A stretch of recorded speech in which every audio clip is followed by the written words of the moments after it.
সবুজ শ্যামল আর ভালোবাসার চাদরে মোড়া এই জনপদের নাম মদিনাঘর চর। প্রাকৃতিক সৌন্দর্যে ভরপুর এই চরের মানুষের দুঃখের শেষ নেই। জর্জরিত এই মদিনাঘর চরের মানুষ। চরটি শিবালয় উপজেলায় অবস্থিত। শান্তি নাই বাঁচতে, অশান্তি কোনো শেষ নাই। ভেঙে গেছে মানুষ অসহায়, ঘর চলে গেছে। আমার একটা আমাকে না বলতে কিছু নাই, আমাকে কিছুই নাই স্যার ছাড়া। আমাকে এই যে একটা পান খাম হেঁটে রাতে নাকি এখন আমরা এখানে নতুন আসছি।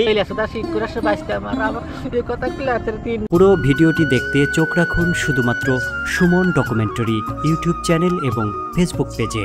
পুরো ভিডিওটি প্রচারিত হবে 16 জুলাই বিকেল 5টায়।